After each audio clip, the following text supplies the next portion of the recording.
स्वागत है आप सभी का हमारे चैनल अपराइजिंग बिहार में। आज हमारे साथ जुड़ी हुई है डॉक्टर स्नेहा झा, जो कि अभी कार्यरत है मेहरबाई टाटा मेमोरियल हॉस्पिटल जमशेदपुर में। वहाँ ये ऑन्कोलॉजी और रेडिएशन थेरेपी की एचओडी हैं और साथ में कैंसर के लिए जो न्यू अपडेट्स आ रहे हैं उस पर आज हम बात करेंगे, कैंसर ट्रीटमेंट के बारे में बात करेंगे। तो बहुत बहुत स्वागत है मैम आपका हमारे चैनल अपराइजिंग बिहार में। धन्यवाद।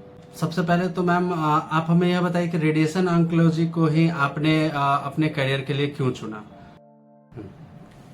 धन्यवाद, आपका सवाल बहुत ही इंटरेस्टिंग है और ये रेडिएशन डिपार्टमेंट इटसेल्फ ही काफी इंटरेस्टिंग है। ये टेक्निकल और क्लिनिकल दोनों का एक कॉम्बिनेशन है। जब हम लोग एमबीबीएस के टाइम में पढ़ रहे होते हैं तो सभी तरह के सब्जेक्ट पढ़ाए जाते हैं, लेकिन जब रेडिएशन ऑन्कोलॉजी की बात आती है इसमें इतना टेक्निकल चीजें हो गई हैं, आजकल की लेटेस्ट मशीन आ गई है जिससे कि हम लोग बहुत ही एडवांस काइंड ऑफ ट्रीटमेंट कर सकते हैं। यही एक मेरा सबसे बड़ा अट्रैक्शन था इस सब्जेक्ट को लेकर। आप इतने वर्षों से कैंसर के क्षेत्र में कार्यरत है, आपके इस कैरियर क्षेत्र में सबसे यादगार हिस्सा क्या रहा है, अगर आप शेयर करना चाहो मैम तो? बिल्कुल, हर एक पेशेंट एक अपनी नई कहानी दे के जाता है। हर एक पेशेंट से हमें बहुत ही नई नई यादें जुड़ जाती हैं, लेकिन जो सबसे ज़्यादा यादगार रहा है वो ये था कि एक पेशेंट मेरे पास आई जो कि ब्रेन ट्यूमर की पेशेंट थी। बैंगलोर में उन्होंने निम्हांस में सर्जरी कराया और वो काफ़ी एज हो चुकी थी, 45-50 की थी। उनका बेटे की शादी थी। वो मेरे पास आई, उन्होंने कहा कि मुझे बस इतने दिन तक जिंदा रखना कि मैं बेटे की शादी देख सकूं। तो कई बार पेशेंट को ऐसा होता है कि कुछ समयों के लिए वो चाहते हैं रेडिएशन के बाद में बच सकूं, लेकिन आज मैं कहना चाहूंगी कि वो पेशेंट अभी भी जिंदा है और उनके बेटे के पोते हो गए हैं और अभी मुझे इतना अटैच होते हैं। वो हमेशा आते हैं और मुझसे मिलते हैं फॉलोअप पे और वो मुझे बताते हैं कि उस टाइम वो जब वो कोई भी बीमारी जब सामने आती है ना तो उस टाइम में बहुत शॉर्ट टर्म चीजें दिख रही होती हैं, लेकिन कभी हम ये नहीं सोचते कि हमें लॉन्ग टर्म हमारी लंबा आयु हो जाएगा और हम और बहुत लंबे टाइम तक जी पाएंगे। ये बहुत हौसला देता है। बहुत ही इंटरेस्टिंग कहानी आपने शेयर किया मैम। अभी भी समाज में कैंसर शब्द, जब कैंसर नाम की बीमारी जब सुनते हैं, कैंसर शब्द जब सुनते हैं तो लोग बहुत डर जाते हैं। आपकी क्या राय है, इसका क्या वजह है, अगर आप शेयर करना चाहो तो? चलो, ये एक तरह की भ्रांति कह सकते हो आप। अभी भी कैंसर से जुड़ी बहुत सारी ऐसी बातें हैं जो लोगों को पता ही नहीं है। ये एक आम बीमारी जैसा है, जैसे आप देख रहे हैं कि किसी के पास किसी घर ब्लड प्रेशर हो रहा है, किसी को डायबिटीज हो रहा है, उसी तरह आए दिन हर एक पेशेंट के पास ऐसा आप देखोगे किसी भी घर में अब कैंसर डिटेक्ट हो रहा है। ये पहले के समय में जब इसका ट्रीटमेंट बहुत ज्यादा नहीं था और उस टाइम कैंसर वर्ड आते ही बोला जाता कि लाइलाज है, ऐसा कुछ भी नहीं है। अब आप देखेंगे अगर अर्ली डिटेक्शन हो जाता है तो पेशेंट बहुत अच्छे से क्योर होते हैं। ये बहुत अच्छा लगा मुझे कि कैंसर अब ट्रीटेबल डिजीज है, ये एक ऐसा बीमारी नहीं है जो लाइलाज है।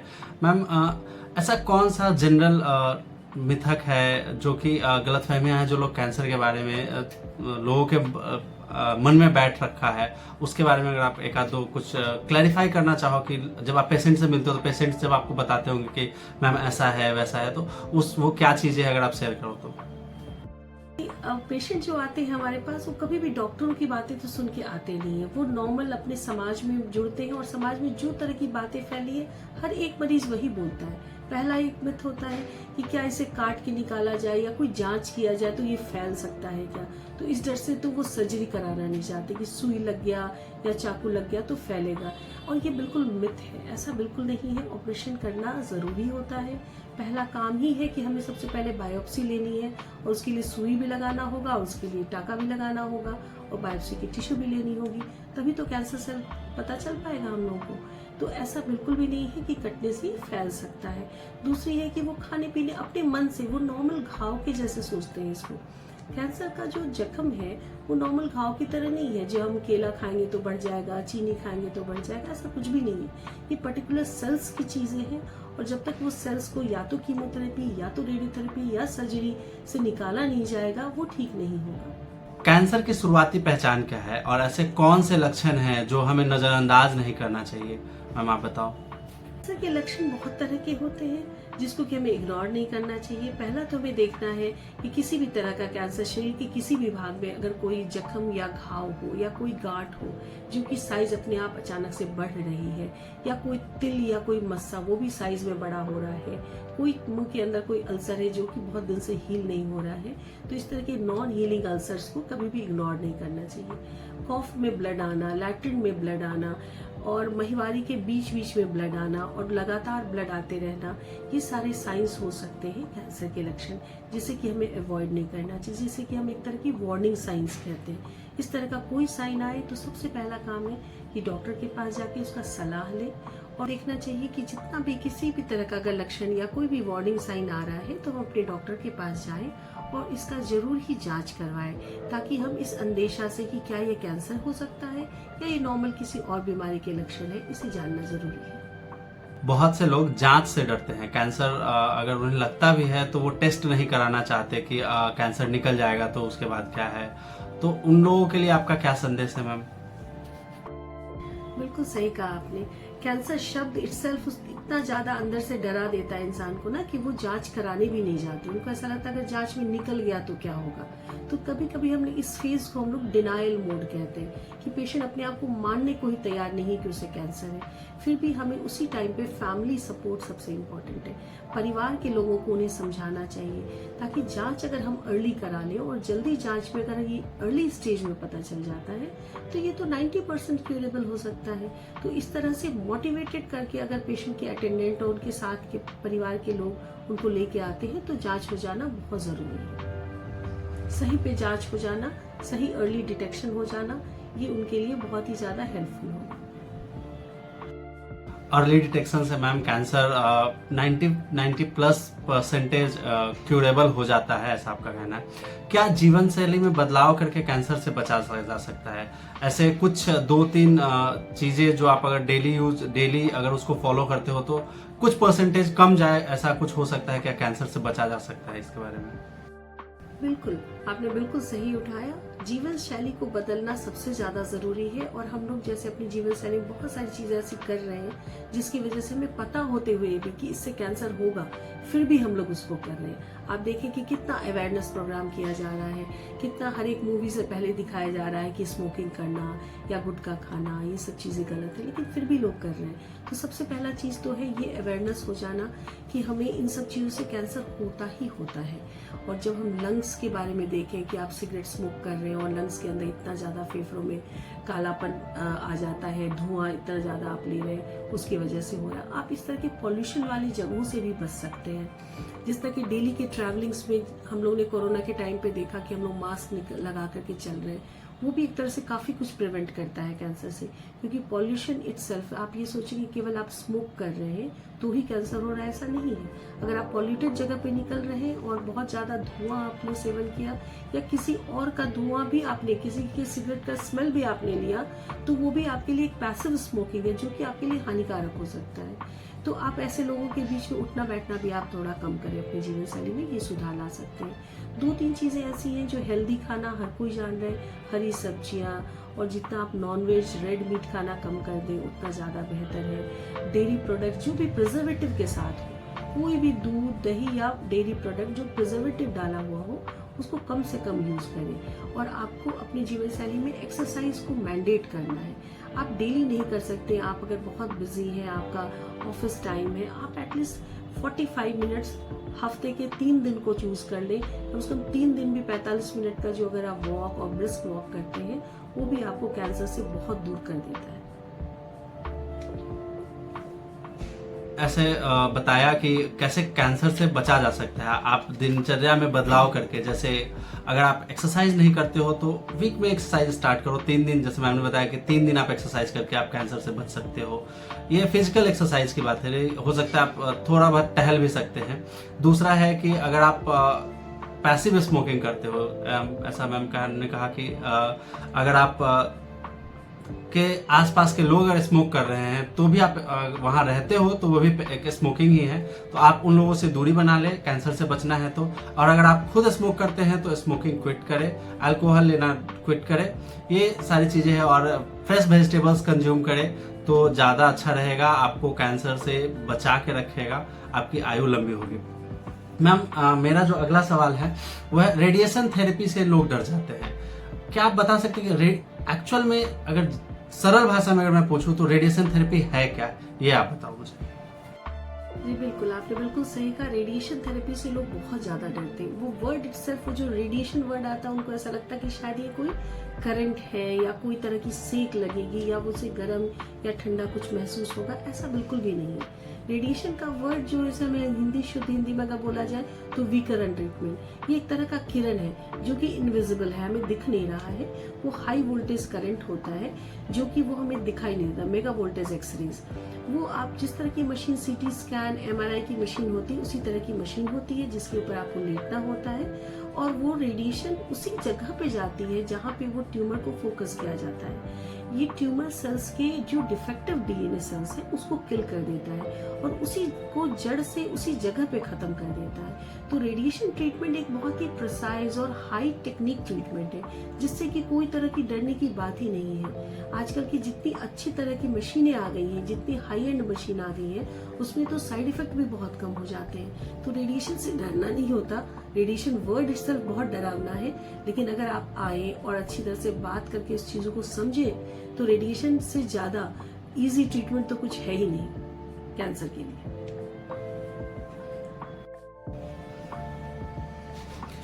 कैंसर मरीजों को मैम भावनात्मक और मानसिक बहुत ज़्यादा प्रेशराइज्ड होते हैं। वो मतलब जैसे ही कैंसर उन्हें डिटेक्ट होता है तो जैसे कहते हैं ना, बीमार अगर किसी को पता चल जाता है कि उसे कैंसर हो गया या कोई भी बड़ी बीमारी है तो अंदर से टूट जाता है इंसान। तो मैम इस केस में आप मतलब जो आपके पेशेंट्स होते हैं उन्हें कैसे आप सपोर्ट करती हो?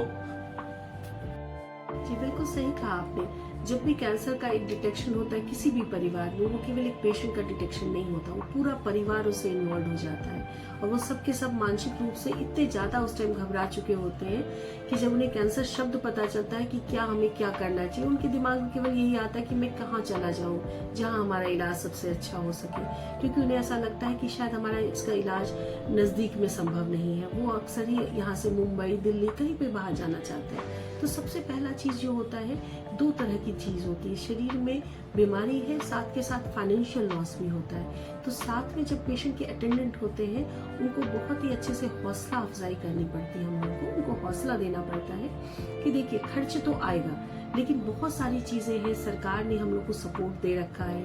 आप जैसे देखेंगे कि अभी आयुष्मान कार्ड है, जैसे कि कैंसर का पूरा इलाज आप देखिए, रेडिएशन पूरा का पूरा फ्री ऑफ कॉस्ट हो जा रहा है, क्योंकि अप टू 5 लाख का ट्रीटमेंट फ्री है।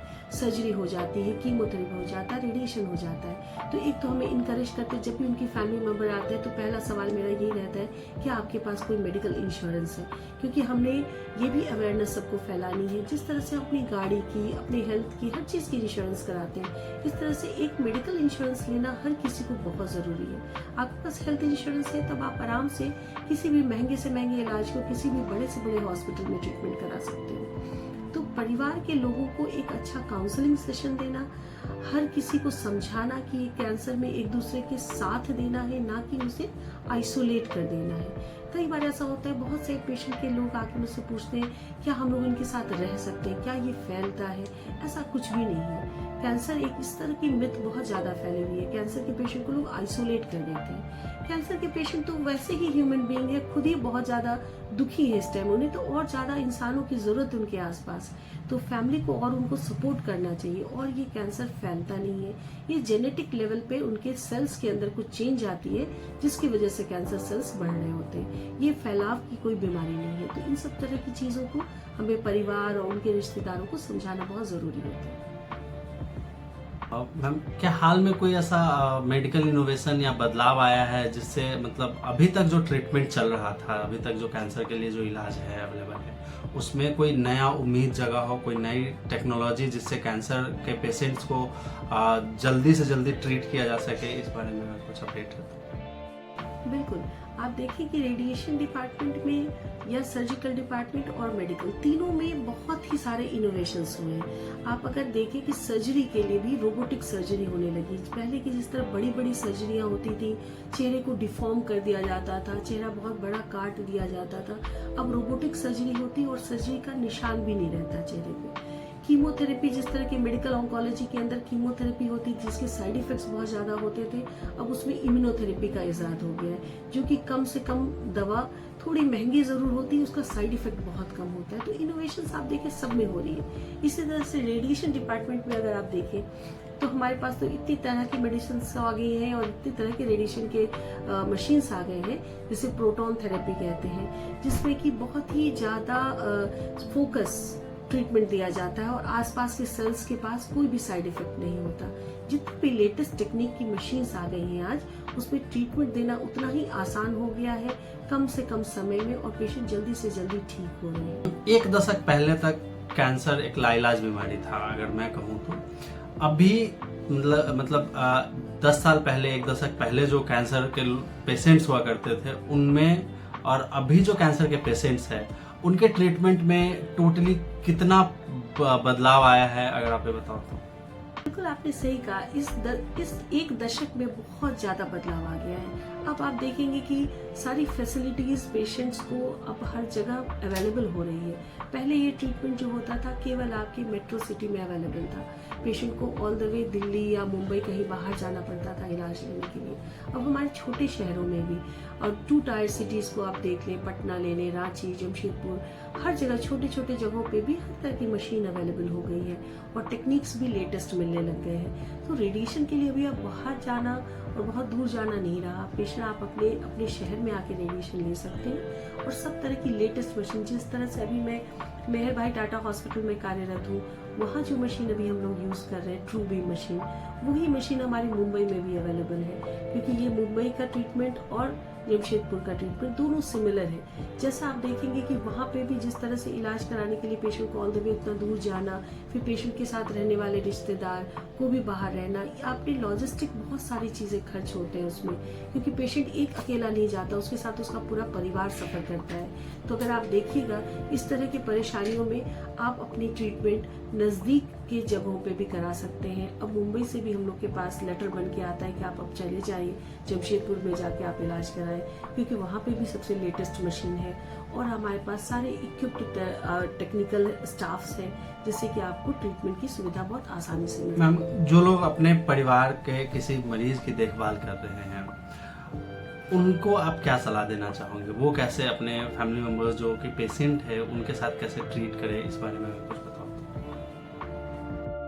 जी बिल्कुल, आपने सही कहा। पेशेंट के साथ आने वाले अटेंडर्स जो उनके साथ रहते हैं, जो उनके केयर टेकर्स हैं, उन लोग को भी एक बहुत ज़रूरी है काउंसलिंग सेशन लेना, क्योंकि उन्हें भी ये समझना बीमारी के बारे में कि क्या क्या साइड इफ़ेक्ट्स आ सकते हैं, उन सब चीज़ों के बारे में जानना उनको बहुत ज़रूरी, क्योंकि अगर वो ही तुरंत पैनिक हो जाए पेशेंट के साथ रह के, तो उन्हें समझाना सबसे इम्पॉर्टेंट होता है और उन्हें ये सब चीज़ें बताना कि पेशेंट के आसपास एक अच्छा सा इन्वायरमेंट रखें, नेगेटिव थॉट्स, नेगेटिव बातें बिल्कुल ना करें। कई बार देखा गया हमारे पेशेंट बहुत अच्छा कर रहे हैं और उनके सामने किसी और के बारे में बातें करना कि उसका डेथ हो गया या वो पेशेंट सही नहीं रहा, तो उनका भी हौसला गिरता है। तो मेरा हमेशा पेशेंट के अटेंडेंट को ये रहता है कहना कि आप आसपास जब भी उनके पास बैठे ऐसे पॉजिटिव उनको कहानियाँ बताएं जिसमें कि मरीज ठीक हो रहे हैं। और हम लोग ने ऐसे ना सपोर्ट सिस्टम ग्रुप्स बना रखे हैं, जैसे कुछ पेशेंट जो ब्रेस्ट कैंसर से ही ट्रीट हुए हैं और वो ठीक हो गए, उन्होंने एक सपोर्ट प्रोग्राम बना, जैसे एक व्हाट्सएप ग्रुप आप जैसे कह रहे हैं ना, उसी तरीके की चीज़ें बना रखी है। वो आपस में एक दूसरे से भी शेयर करते हैं, क्योंकि जब वो मिलते हैं, क्योंकि उनका स्ट्रगल ही एक डिफरेंट होता है, उनको हम लोग टाइम टू टाइम बुलाते हैं और सर्वाइवल मीट में भी उन लोग से बातें करते हैं, क्योंकि वो एक अलग तरह की रेस में एक साथ चल रहे होते हैं। एक दूसरे के अंदर आत्मविश्वास, एक दूसरे का हौसला, एक दूसरे का धैर्य बढ़ाने में बहुत ही लाभदायक होता है।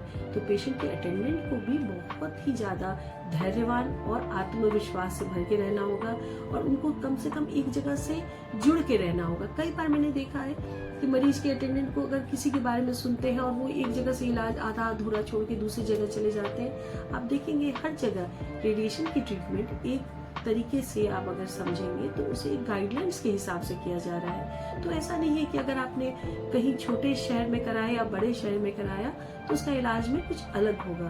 तो सबसे बड़ी बात है कि अपना विश्वास रखना और ट्रीटमेंट एक जगह कंप्लीट कराना सबसे ज़्यादा ज़रूरी है। उस टाइम में आपको इम्पेशेंट नहीं होना है। कई बार ऐसा होता है वो बीच में ट्रीटमेंट छोड़ के चले जाते हैं, दूसरी जगह चले जाते हैं, फिर उनकी बीमारी काफ़ी बढ़ जाती है। तो हमें ये सब चीज़ समझाना भी पेशेंट के साथ वालों को बहुत ज़रूरी होता है। अगर आप चाहो तो कोई एक ऐसी स्टोरी शेयर करना, अगर आप चाहो कि जिसने आपको मतलब बहुत अंदर तक झकझोर के रख दिया है, ऐसा किसी पेशेंट का अगर आप बिना नाम लिए अगर शेयर करना चाहो तो। मैं रिसेंटली एक पेशेंट की ट्रीटमेंट के अंदर हूँ जो जमशेदपुर में मेरे पास ट्रीटमेंट ले रहे हैं। मैं उनका नाम नहीं लूँगी लेकिन वो समझेंगे। वो इतने अच्छे गायक, इतना अच्छा गाना गाते, इतने लोग उनसे मिलते थे।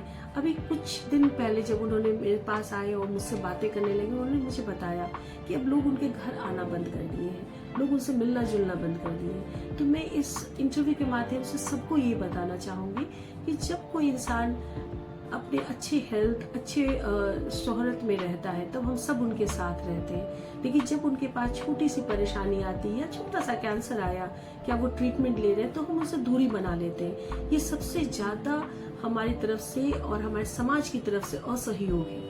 तो हमें सबसे ज़्यादा सहयोग उन इंसान को करना चाहिए, सपोर्ट देना चाहिए, ताकि सब मिलकर के उनको हौसला दे, ताकि वो अपने आगे अपनी ज़िंदगी को बढ़ा सके।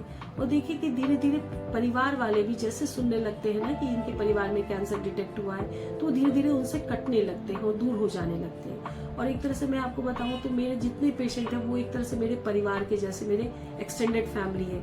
मैं हर एक पेशेंट से एक बार ज़रूर बात करती हूँ। मुझे लगता है हर एक डॉक्टर को ये एक स्वभाव अपना बनाना होगा कि पेशेंट को सबसे पहले इतना कंफर्टेबल और इतना सहज कर दे कि वो अपनी सारी बातें आप तक बता पाए और अपने इलाज में जो भी हो रहा हो, जो भी परेशानी हो रहा है, चाहे वो मानसिक परेशानी है या वो शारीरिक परेशानी है, दोनों को दूर करना हम लोग का दायित्व है। क्योंकि पेशेंट का इलाज कर देना, उनका इलाज में उनको दवा दे देना या उनको रेडिएशन दे देना तक ही हमारा रोल खत्म नहीं होता। उनको सपोर्ट देना भी हमारा ही रोल है। और उन पेशेंट को और उन समाज के सभी लोगों को मुझे कहना है कि जब भी कोई सफ़र कर रहा हो किसी बीमारी में तो उसको और आगे बढ़ के आप सपोर्ट करें, ना कि उनसे मिलना जुलना छोड़ें। मैम, अगर कोई एक मैसेज देना हो समाज को, जनता को कैंसर के बारे में, तो वो आप क्या दोगे? जी बिल्कुल, हर एक कैंसर के अवेयरनेस प्रोग्राम में मैं यही सबको बताती हूँ कि जिस चीज़ को हम छोड़ सकते हैं, जिस तरह से स्मोकिंग है, आप देखोगे सिगरेट के पैकेट के ऊपर इतना भयंकर सा चेहरा वाला फोटो लगा हुआ, फिर भी अगर वो कोई जाते हैं खरीदने के लिए और जस्ट इमेजिन करो कि उस पर फूल का एक फोटो बना हुआ हो, तो वो सिगरेट नहीं लेंगे। पहली बार कहेंगे नहीं, ये तो आप नकली दे रहे हो, वही वाला देना जिसमें कि कैंसर का फोटो बना। जब उन्हें पता है कि कैंसर उससे हो सकता है, हम सब कुछ जानने के बावजूद भी उस चीज़ों से जुड़े हुए हैं। तो पहला चीज़ है कि स्मोकिंग छोड़ दे, सिगरेट पीना छोड़े, गुटखा खाना छोड़े और अपने दोस्तों के बीच में ये चीज़ों को फैलाएं कि जितना ज़्यादा हम इन सब चीज़ों से दूर रहेंगे, कैंसर अवेयरनेस उतना फैलाएं एक दूसरे के बीच में। और जो भी कैंसर से सफ़र भी कर रहे हैं वो सर्वाइवर्स को भी मैं कहती हूँ कि वो बताएं कि कैंसर किस तरह से कम हो सकता है और हम लोग इन सबको जड़ से ख़त्म कर सकते हैं। और कभी भी कोई भी चीज़ अर्ली साइन अगर आ रहा है तो डॉक्टर से ज़रूर मिले, डॉक्टर से मिलने से ना घबराएं। आप देखो हर चीज़ों का हम सर्विसिंग कराते हैं ना, और हर अपने घर में, अपनी कार में, अपनी बाइक में, तो अपनी बॉडी भी तो है ना, बॉडी की सर्विसिंग होती है। और हमेशा 6 महीने से साल भर के अंदर एक हेल्थ चेकअप जरूर कराएं, क्योंकि अगर हम हेल्थ चेकअप कराते कोई भी चीज़ अर्ली डिटेक्ट हो सकता है। और दूसरी बात ये भी है कि अगर हम अपना एक हेल्थ पॉलिसी लें, क्योंकि हर एक टाइम पे हमें नहीं, हम सब चीज़ों के लिए पैसे जोड़ के रखते हैं बट बीमारी के लिए कभी पैसे जोड़ के नहीं रखते। तो कभी भी अगर इस तरह की बीमारी हमारे परिवार में भी किसी को होता है ना, तो हमारे पास अगर हेल्थ इंश्योरेंस रहता है तो हम उस परिवार को बहुत अच्छे से सपोर्ट कर सकते हैं। और जितने भी हमारे पास जो भी BPL कार्ड होल्डर है या आयुष्मान कार्ड होल्डर है, उन सब तक भी ये बात पहुंचाए कि अब सारा इलाज आयुष्मान से हो सकता है। उनको भी इनकरेज करें कि वो डरे नहीं मशीन तक आने में, हम लोग तक पहुंचने में। अगर वो डॉक्टर तक पहुंचते हैं तो बहुत सारा कुछ फ्री ऑफ कॉस्ट भी आज तक हम लोग कर रहे हैं। Ma'am, Meherbai Tata memorial hospital में कोई ऐसा योजना चल रहा हो या फिर कोई ऐसी सर्विस हो जिसके बारे में अगर जनरल पब्लिक में को बताना हो, जो अभी करंटली रन कर रहा है, तो अगर कुछ बताना चाहो जो कि किसी एक पेशेंट को या फिर एक जनरल पब्लिक को फायदा पहुंचा सकता है, तो ऐसी कोई योजना, कोई प्लान है? मेहर भाई टाटा हॉस्पिटल एक ट्रस्ट हॉस्पिटल है और जैसा आप जानते हैं कि उसके अंदर काफ़ी लोग ऐसे हैं जो कि उसकी सुविधाओं को आप तक पहुंचाना चाहते हैं। वहाँ काफ़ी योजनाएं ऐसी चल रही हैं जिसमें कि पेशेंट अगर पुअर पेशेंट है तो उसकी जांच भी हम फ्री ऑफ कॉस्ट कराते हैं और ट्रीटमेंट के लिए अगर आयुष्मान बनवाना हो उसके लिए भी हम लोग उनको हेल्प करते हैं और प्रोत्साहित करते हैं कि जो भी पेशेंट वहाँ आए वो अपना पूर्णतः इलाज करा पाए। और हर एक चीज़ वहाँ पे हाई टेक्निक की सर्जरी हो रही है, हाई टेक्निक का आपका रेडिएशन थेरेपी हो रहा है। हमारे कीमो के डॉक्टर्स भी हैं जो कि इम्यूनोथेरेपी से लैस है और हर तरह के ट्रीटमेंट को वो आप तक पहुंचाना चाहते हैं। तो कहीं पे भी आपको ऐसा लगता है कि कोई भी सफ़र कर रहा हो और उन्हें ऐसा लग रहा है कि पैसे की वजह से वो इलाज नहीं करा पा रहे हैं, तो वो वहाँ पे आए, हम लोग उनको ट्रस्ट के थ्रू उनको उस पेशेंट्स का इलाज कराना संभव कर सकते हैं। मैम, अगर कोई कैंसर से कोई जुड़ी कोई जानकारी चाहिए, लाइक किसी को फर्स्ट प्राइमा फेस या किसी को कुछ इन्फॉर्मेशन चाहिए कि उसको अगर कोई प्रॉब्लम आ रही है, तो वो आपसे कैसे कनेक्ट कर सकता है? या जी बिल्कुल, मैं आपको कहूँगी कि मैं हमेशा अवेलेबल हूँ आप सबके लिए। मेरा एक नंबर है जो कि आपको स्क्रीन पे दिखेगा 9672217918। इस पे मैं अवेलेबल हूँ। मैं ऑनलाइन कंसल्टेशंस भी देती हूँ अपने पेशेंट को। और कोई भी पेशेंट कहीं और भी ट्रीटमेंट ले रहे हो और उन्हें ऐसा लग रहा है कि उनके इलाज में उनका हौसला नहीं बन रहा है या उन्हें उनके लिए सेकंड ओपिनियन लेने की ज़रूरत है, तो आप किसी भी टाइम उससे कनेक्ट हो सकते हैं, ऑनलाइन कंसल्टेशन कर सकते हैं और एक सेकंड ओपिनियन भी ले सकते हैं। क्या आपका इलाज सही हो रहा है या आपको उस जगह बने रहना चाहिए और ट्रीटमेंट में क्या क्या साइड इफेक्ट आएंगे, उन सब की कोई भी तरह की सलाह लेना चाहिए, आप कभी भी कनेक्ट कर सकते हैं। धन्यवाद। मैम से अगर आप किसी भी तरह का कोई भी मन में कोई भी सवाल हो, आप कहीं से ट्रीटमेंट करा रहे हो या फिर आपको प्राइमा फेसिया कोई इन्फॉर्मेशन चाहिए, आपको लगता है कि आपको इस तरह का कोई बीमारी है और आप उसके बारे में झिझक रहे हो कोई जानकारी लेने में, कोई सिम्टम्स दिख रहे हैं, उसके बारे में अगर आप डिस्कस करना चाहते हो तो मैम को बेहिचक आप कॉल कर सकते हो। मैम का नंबर आपको स्क्रीन पे दिख रहा होगा। मैम, आपको इस क्षेत्र में कार्य करने के लिए प्रेरणा कहाँ से मिलती है, मोटिवेशन? मतलब डेली करता है, कोई हॉस्पिटल जाता है तो वो बहुत बेचैन हो जाता है एंड आप जो हो ट्रीटमेंट दे रहे हो उस ऐसी बीमारी को जहाँ लोग मतलब डरते हैं, हिचकते हैं लोगों से मिलने में, अगर किसी को हो जाता है, आप रोज उस तरह के पेशेंट हो, तो ये प्रेरणा कहाँ से मिलती है, मोटिवेशन कहाँ से मिलता है? जी बिल्कुल, बहुत ही सही सवाल आपने पूछा। ये मेरे पेशेंट भी मेरे से पूछते हैं। यही तो सबसे इम्पोर्टेंट है। हर एक पेशेंट हमें एक हौसला देता है। जब वो पेशेंट ठीक हो करके और वापस अपने घर जाता है तो वही एक हौसला बना देता है। और डेली मैं खुद अपने आप को काफ़ी फिट रखना चाहती हूँ और जिस तरह से मैं दूसरों को बताती हूँ, मैं अपने आप पे भी पूरा फोकस करती हूँ क्योंकि मुझे अपने पेशेंट्स का बहुत अच्छे से इलाज करना है। तो I have to be also healthy for this. तो मुझे ऐसा लगता है कि शायद हर किसी को अपने लेवल पे, अपनी हेल्थ पे भी ध्यान देना चाहिए क्योंकि हमें कोई भी चीज़ दूसरों को बताने से पहले सबसे पहले खुद को करना चाहिए। और सबसे बड़ी बात है, जब हमारे पास कोई भी घबराहट से पेशेंट ऐसे आ रहा है तो सबसे उन्हें काम करना, उनको समझाना और उनको हौसला बढ़ाना ताकि उनका एक ट्रस्ट बन सके आप पे। तो पहले तो उसे सुनना होता है।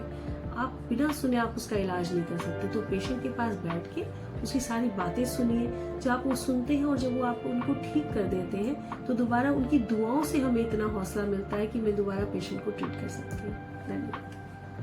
बहुत बहुत धन्यवाद मैम, आपका हमारे चैनल से जुड़ने के लिए। एक बहुत महत्वपूर्ण जानकारी आपने साझा किया। अगर आप ये वीडियो अभी देख रहे हो, अभी तक देख रहे हैं, तो वीडियो को लाइक करें, शेयर करें और अगर कोई भी इन्फॉर्मेशन आपको चाहिए तो आप पिन कमेंट में मैम का डिटेल्स है और साथ में आप कमेंट के माध्यम से भी हमें अपने बारे में बता सकते हैं। आपके अगर कोई प्रॉब्लम है, कोई इन्फॉर्मेशन चाहिए तो आप हमें वहाँ पूछ सकते हैं कमेंट में, हम उसकी जानकारी ज़रूर शेयर करेंगे। और अगर लगा तो मैं आपको रिकमेंड मैम से भी बात करवा सकता हूँ मैं। धन्यवाद। और भी ऐसे वीडियो आते रहेंगे। हमारे चैनल को सब्सक्राइब करिए और वीडियो देखते रहिए। धन्यवाद।